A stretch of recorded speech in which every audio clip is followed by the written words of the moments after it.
compartir en esta oportunidad un tema hablando ¿quién es el hombre de Dios? El hombre de Dios, la mujer de Dios.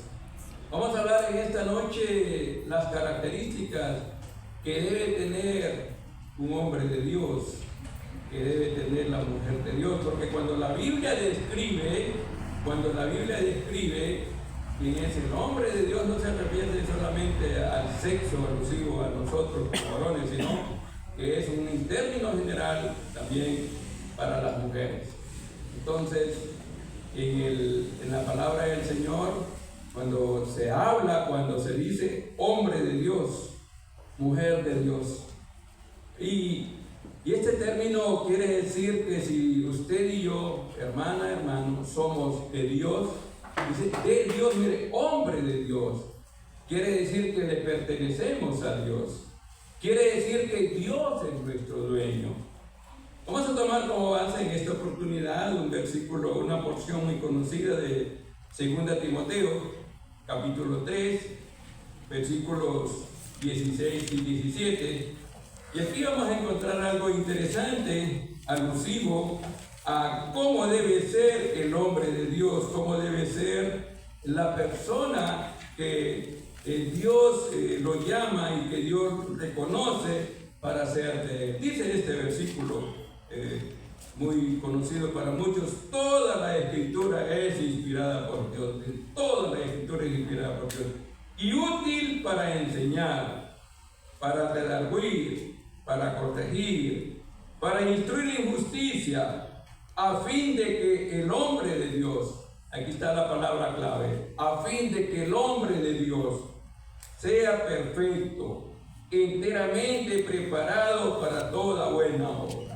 A fin de que el hombre de Dios, a fin de que la mujer de Dios sea perfecta, sea perfecto, dice la palabra, enteramente preparado. Pero comienza diciendo este versículo 16, toda la escritura es inspirada por Dios. ¿Qué quiere decir que es inspirada por Dios? Bueno, que proviene de Dios, que Dios utilizó, según lo que los estudiosos, por lo menos 40 personas en distintos tiempos, en muchos años, y toda esa escritura fue inspirada por Dios, y al final vemos cuál es el resultado de la palabra de Dios. Entonces la palabra de Dios, hermano, es directamente Dios a través del Espíritu Santo que ha dejado plasmado este libro para que sea útil para nosotros. Entonces dice que la palabra de Dios es útil. ¿Para qué es útil? Dice tres cosas acá. Bueno, hay muchas cosas, pero ¿qué dice tres? Número uno dice para enseñar. Para enseñar. ¿Qué nos enseña aquí la palabra del Señor? Pues nos enseña que esta es la verdad. Aquí nos enseña lo que es verdadero. Aquí nos enseña lo que es real, mis estimados. Aquí, mire, solamente la palabra de Dios es la única fuente de inspiración en la cual Dios nos habla a través de ello. Entonces, si la palabra de Dios es útil, significa que sirve. Algo que es útil es algo que sirve. Y nos sirve a nosotros, hermano. Nos debe servir la palabra de Dios. Entonces, lo primero que hace la palabra del Señor dice para enseñar. ¿Qué nos enseña? Nos enseña la verdad. Nos enseña que no hay otro mensaje. No hay otro mensaje que pueda cambiar el corazón del hombre. No hay otro mensaje. Hoy vemos que hay muchas religiones que enseñan teorías de hombres, pero la única fuente verdadera que nos enseña la verdad es la palabra de Dios. ¿Por qué? Porque es inspiración de Dios. ¿Qué más? Encontramos, dice aquí, que esta palabra nos redarguye. ¿Qué quiere decir la palabra redarguir, hermano? Nos quiere corregir. Redarguir nos quiere decir, nos quiere reprender. Mire, la palabra de Dios nos reprende. A veces nos reprende nuestras acciones que no tenemos que hacer. La palabra de Dios nos reprende el pecado muchas veces que esté en nosotros. Es la palabra de Dios. ¿Por qué? Porque la palabra de Dios es un espejo. Es un espejo cuando usted lee la palabra de Dios. Cuando yo leo la palabra, entonces es un espejo que me dice, mira lo que está haciendo. Mira que no tenés. Entonces la palabra de Dios, en otras palabras, saca a luz el pecado muchas veces que tenemos nosotros. Pero ¿qué más hace la palabra? Dice que para corregir. ¿Sabe qué quiere decir esto? Que nos debe ayudar a cambiar. Nos corrige, que nos debe ayudar a cambiar las cosas que no debemos estar haciendo.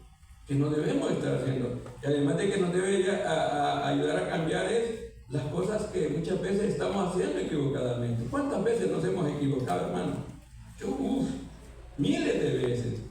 Pero la palabra de Dios viene y me corrige. La palabra de Dios nos corrige. Pero nos corrige nuevamente si la leemos la palabra de Dios. Si no leemos la palabra de Dios, seguiremos siendo las mismas personas. Seguiremos siendo los mismos hermanos, hermanas. No de repente valorando este punto importante, que somos de Dios. Que somos de Dios. ¿Qué más dice? Miren, para instruir en justicia. ¿Qué quiere decir esto, hermano? Que nos da la enseñanza adecuada. Miren, en justicia. Es que Dios es justo. Entonces Dios quiere que nosotros a través de su palabra apliquemos, vivamos una vida en justicia. No que no seamos injustos. Porque a veces nuestras acciones pueden ser injustas, pero miren, entonces la palabra de Dios dice para instruir en justicia, y esto nos da la enseñanza adecuada de cómo vivir una vida correcta ante Dios, por la palabra de Dios.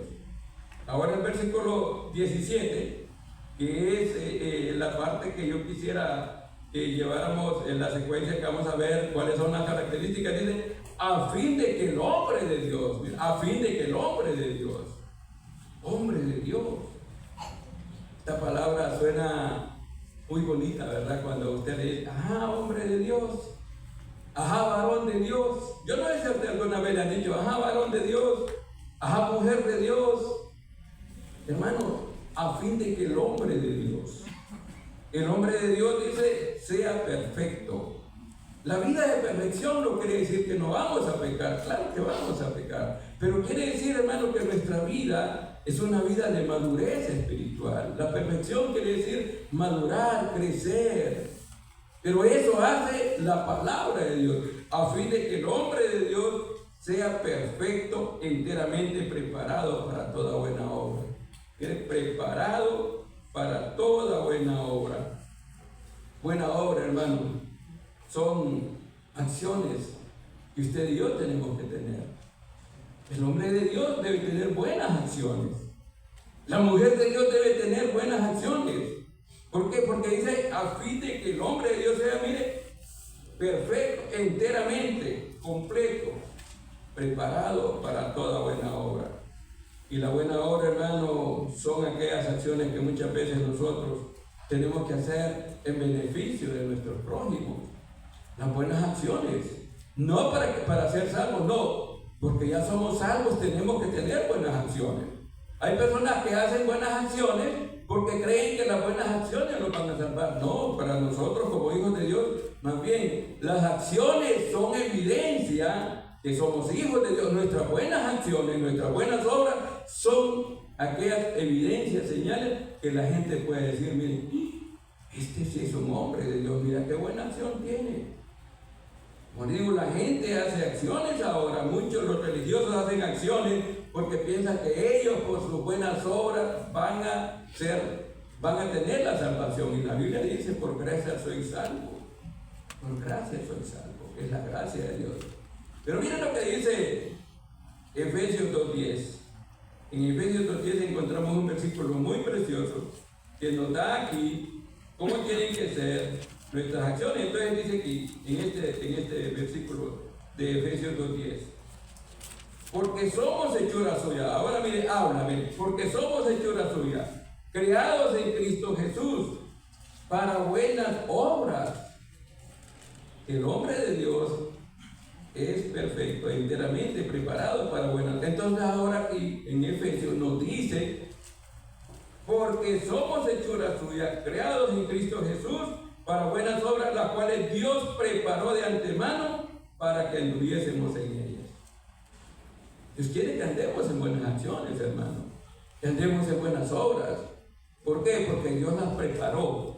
Fue Dios que puso en el corazón de usted en mi corazón, en el corazón de muchos hermanos, las buenas acciones que son evidencias, que son señales. Entonces yo le voy a hablar rápidamente de las características. Mire, vamos a hablar de Moisés, por ejemplo. En el libro de Deuteronomio, capítulo 33, mire cómo se le llama a Moisés, hermano. Y la palabra que yo quiero que tal vez usted pueda estar conmigo en esta oportunidad es la palabra varón de Dios o hombre de Dios. Entonces dice que de Moisés, capítulo 33 y el versículo 1, mire lo que dice de la siguiente manera. Esta es la bendición. Voy a leer Deuteronomio 33:1. Y miren cómo se refiere a Moisés. Entonces la primera característica, mis amados hermanos, de un hombre de Dios, de una mujer de Dios, que tiene palabras de bendición. Que sus palabras, que las palabras nuestras tienen que... Entonces dice aquí, esta es la bendición con la cual bendijo Moisés, varón de Dios. Miren cómo lo define.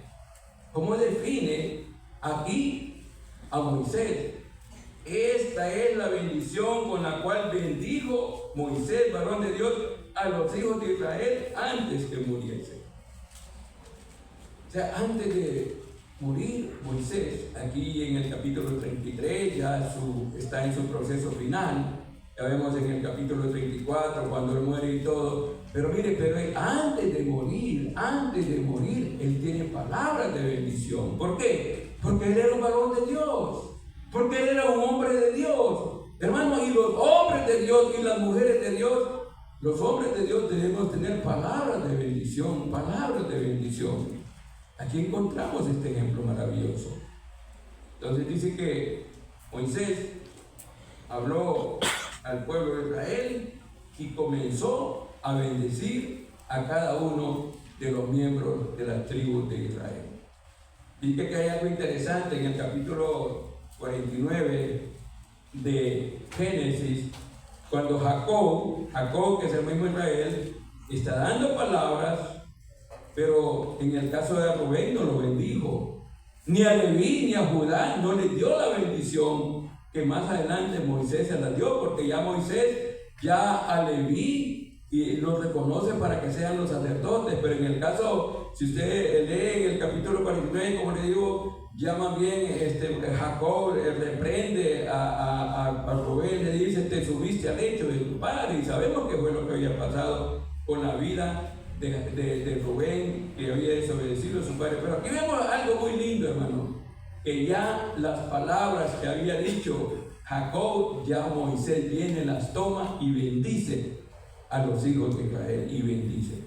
Entonces, número uno, hermano, una de las características que debe tener el varón de Dios, que debe tener la mujer de Dios, son palabras de bendición.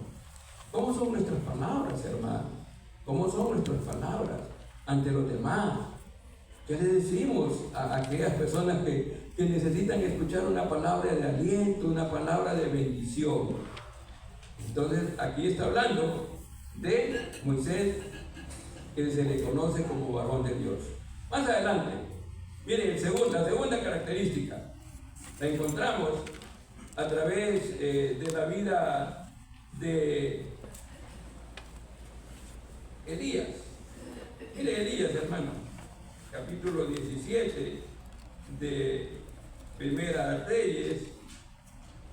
¿Saben de que Elías por 2 veces se le llama varón de Dios? En la primera parte, Elías es exhortado por aquella mujer que era viuda.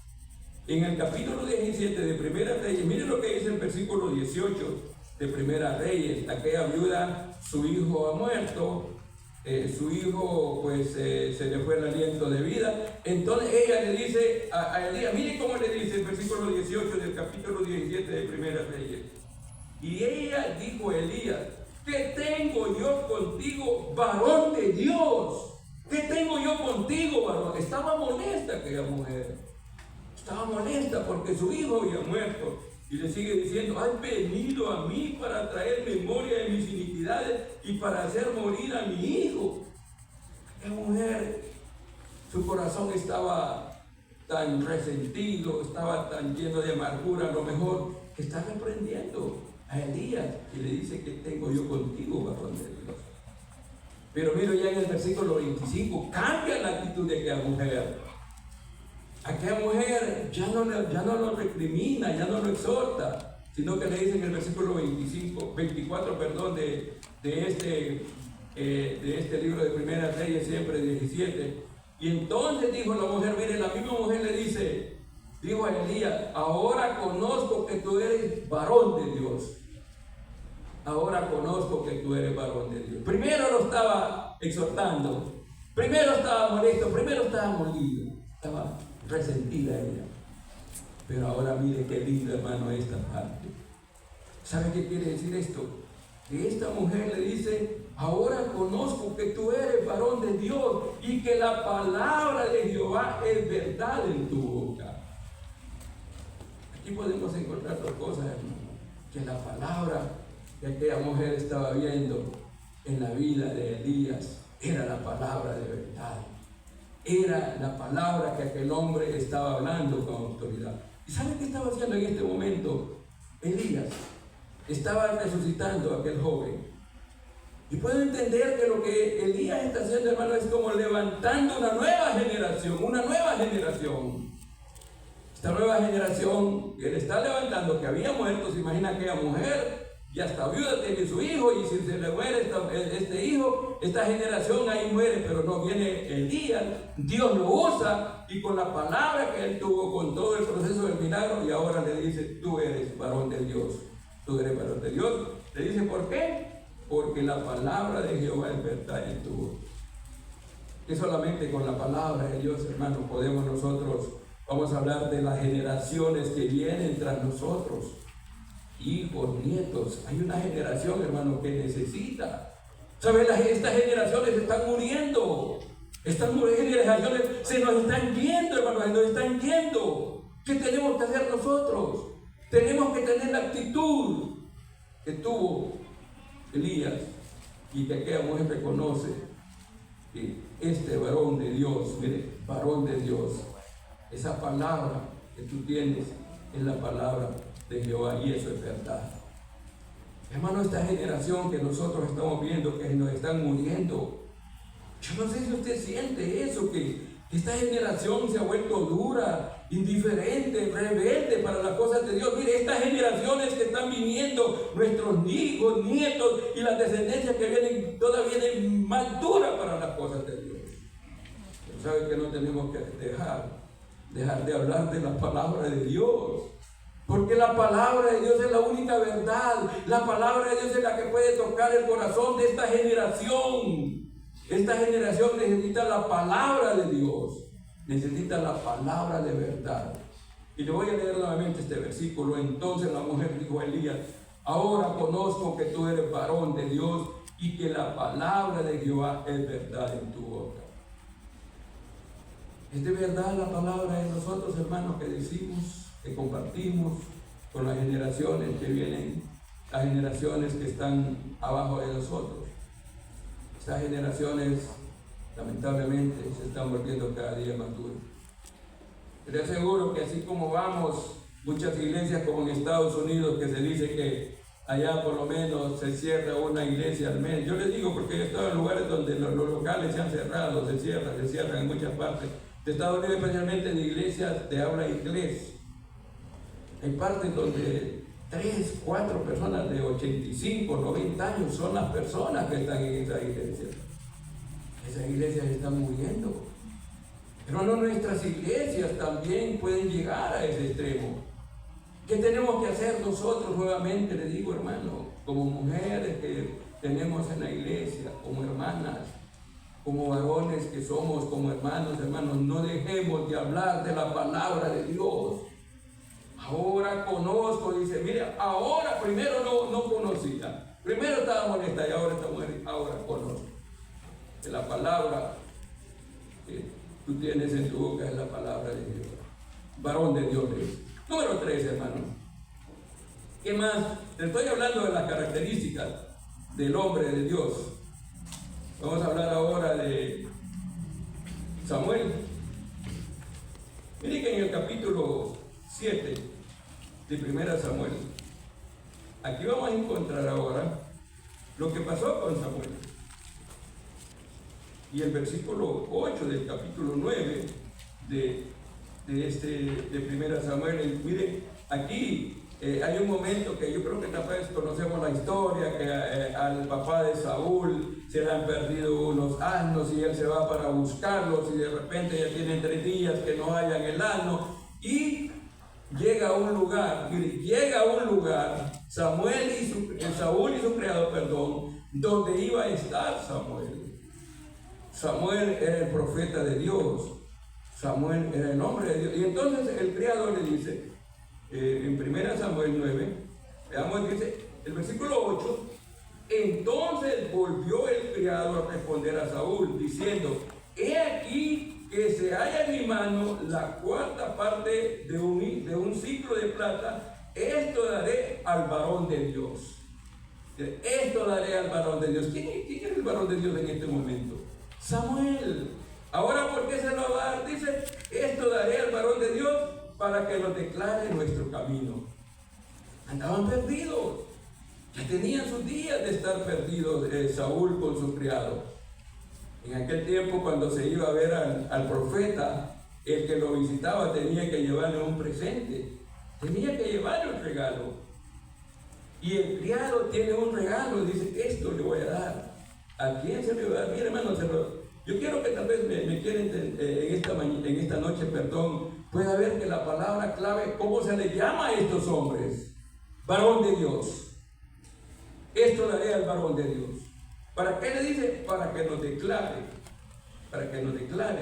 nuestro camino. Número 3, hermano, el varón de Dios, la mujer de Dios, los hombres de Dios, debemos enseñar el camino correcto, para que nos declare el camino. Ellos necesitaban regresar, ellos necesitaban volver a su hogar. Hermano, este mundo está perdido nuevamente, como le he dicho. Y este mundo, el único que va a ayudar en la vida de las personas va a ser Dios, a través de si usted y yo le damos el camino correcto. ¿Cuál es el camino correcto? El camino correcto es al cielo. El camino verdadero hacia ese lugar precioso que pronto vamos a ir. Pero ahorita el ser humano camina no en el camino correcto, camina en el camino de perdición. Y él se lo lleva a un lugar de condenación que es el infierno. Y aquí estaba este varón de Dios para corregir, para ayudar, para decir, mire, ustedes váyanse, no se preocupen, ya sus padres ya hallaron allá la sana, están allá, así que váyanse por este camino, el camino correcto. Hermanos, nosotros necesitamos dar la palabra de Dios correcta, el Evangelio. El Evangelio es Jesucristo murió por nosotros. El Evangelio es que Jesucristo fue a la tumba cuando derrama su sangre después de que él muere. Que Jesucristo resucitó al tercer día. Este es el Evangelio.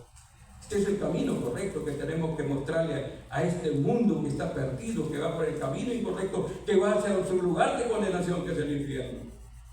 Este es el camino que tenemos que mostrarle. ¿Quién se lo va a mostrar?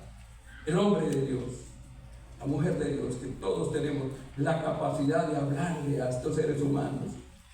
Estas personas que lamentablemente cada día van en decadencia a ese lugar, que muchos no creen, pero que es real, que es el infierno. Entonces, el hombre de Dios estaba aquí en este momento actuando como lo era Samuel. Número 4, veamos qué otra cosa, hermano. ¿Cuál es otra característica del hombre de Dios? Mire aquí, en 2 Reyes, vamos a encontrar de otro personaje que está en 2 Reyes 4:9, y ahora vamos a ver qué pasó con este hombre, cómo es llamado. Este es cuando Eliseo, vamos a hablar de Eliseo, pero otro personaje. Primero hablamos de Moisés, después de Elías, de Samuel, ahora vamos a hablar de Eliseo. Miren lo que dice el versículo 9 del capítulo 4 de 2 Reyes. Y ella dijo a su marido, he aquí ahora, yo entiendo que este que siempre pasa por nuestra casa es varón santo de Dios. Tremendo, ¿verdad? ¿qué pasa por nuestra casa? ¿Quién pasaba por la casa? Eliseo. Y ella lo define, ella lo describe como un varón santo de Dios. ¿Sabe qué? El número 4, hermano, hermana. El hombre de Dios, la mujer de Dios debe tener buen testimonio. Este hombre tenía buen testimonio. Este no les predicaba, este no les hablaba, solamente su vida impactaba cuando lo veían pasar. ¿Se imagina? Yo no sé cómo caminaba Eliseo, pero su vida impactaba tanto que ella le dice, la tsunamita, le dice a su esposo, y ella dijo a su marido, he aquí ahora, yo entiendo que este que siempre pasa por nuestra casa es varón santo de Dios. Característica 4, hermano, de los hombres, mujeres de Dios, es con nuestro caminar, con nuestro andar, con el testimonio, podemos ganar personas. Miren, este varón, Eliseo, se ganó esta familia. Conocemos la historia, todo lo que pasó con él. Pero lo interesante es cómo lo llama ella. Este que pasa por nuestra casa, ¿qué dicen de nosotros cuando pasamos ahí? Uy, mira quién va ahí. A veces pueden decir cosas no muy buenas de nosotros. ¿Por qué? Porque el hombre de Dios, hermano, hermana, el hombre de Dios es enteramente preparado para toda obra. Pero así es.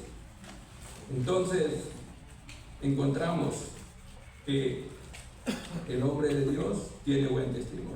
Número 5, porque quiero terminar. Vamos a ver en el capítulo 35 del libro de Jeremías. Aquí vamos a hablar de un personaje que no es muy conocido. Este personaje se llama Isaías. Y miren que Isaías, hermano, tiene algo bien interesante. Del versículo 4 al 6, miren lo que dice de Isaías. Voy a leer Jeremías 35, 4 al 6. Y lo llevé a la casa de Jehová, al aposento de los hijos de Anán, hijo de Isaías, varón de Dios. Mire cómo se llama a Isaías, varón de Dios. Este no es un personaje muy conocido.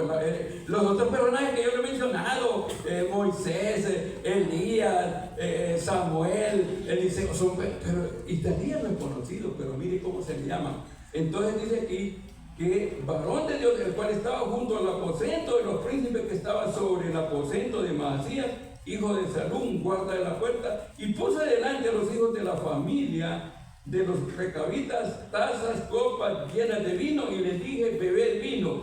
Mas ellos dijeron, no beberemos vino, porque Jonadab, hijo de Recab, nuestro padre, nos ordenó diciendo, no beberéis a más vino vosotros y vuestros hijos.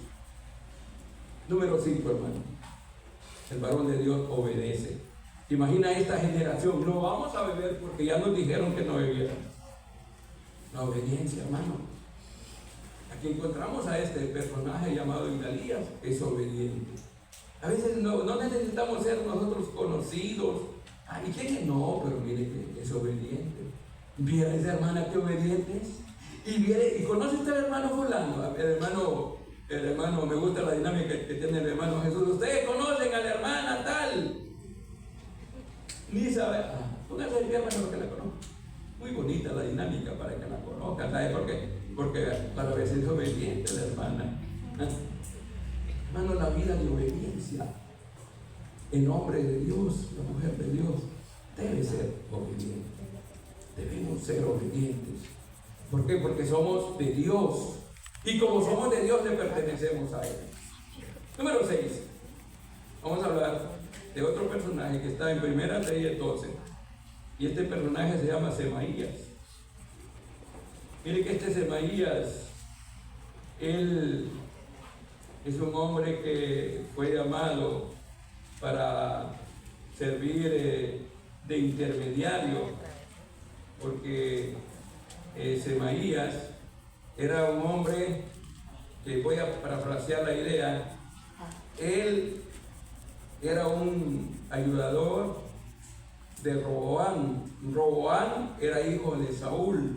Iba a haber una guerra entre Jeroboam y Roboam. Yo creo que todos conocen la historia cuando vino esa gran división, que se convierte en rey del norte, rey del sur, y entonces va a haber una guerra. Va a haber una guerra. Entonces dice aquí, en el capítulo 12 de Primera Reyes, encontramos que este personaje hizo algo bien interesante, hermano. ¿Sabe por qué hizo algo bien interesante? Porque este era un hombre de paz. Iba a haber una rebelión, iba a haber una guerra. Entonces dice el versículo 22 al 24 de Primera Reyes 12, 24. Dice la palabra: pero vino palabra de Jehová a Semaías, varón de Dios. ¿Ah? ¿Quién era Semaías? Varón de Dios. Y si la Biblia dice que era varón de Dios, hermano, era un varón de Dios. Entonces dice aquí: pero vino la palabra de Jehová a Semaías, varón de Dios, habla Roboam, hijo de Salomón, rey de Judá, y a toda la casa de Judá y de Benjamín, y a los demás del pueblo, diciendo: así ha dicho Jehová, no vayáis ni peleéis contra vuestros hermanos, los hijos de Israel. Volveos cada uno a su casa, porque esto lo he hecho yo, dice el Señor. Ellos oyeron la palabra de Dios y volvieron y se fueron conforme a la palabra de Jehová. Encontramos aquí número 6, hermano, que el varón de Dios, la mujer de Dios, es alguien de paz. Aquí encontramos que este hombre fue llamado por Dios, fue motivado por Dios para que le dijera a Roboam: mira, no vayas a pelear porque recuerden que habían quedado 2 tribus contra 10 tribus, iban a perder. Pero el mensaje era: dile que no vayan, para que no vayan a pelear contra los hermanos.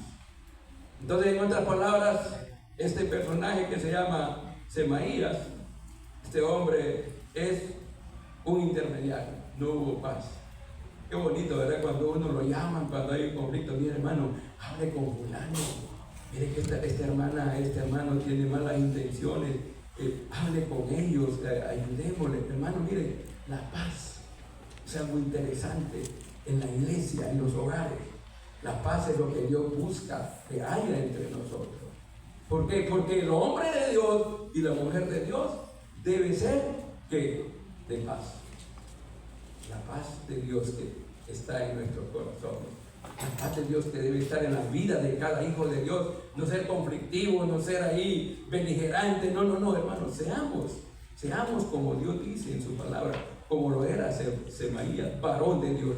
Y para terminar, encontramos en el capítulo 12 del libro de Nehemías cómo se le llama a David. Número 7, hermano. El varón de Dios y la mujer de Dios debemos ser adoradores a Dios, debemos adorar a Dios.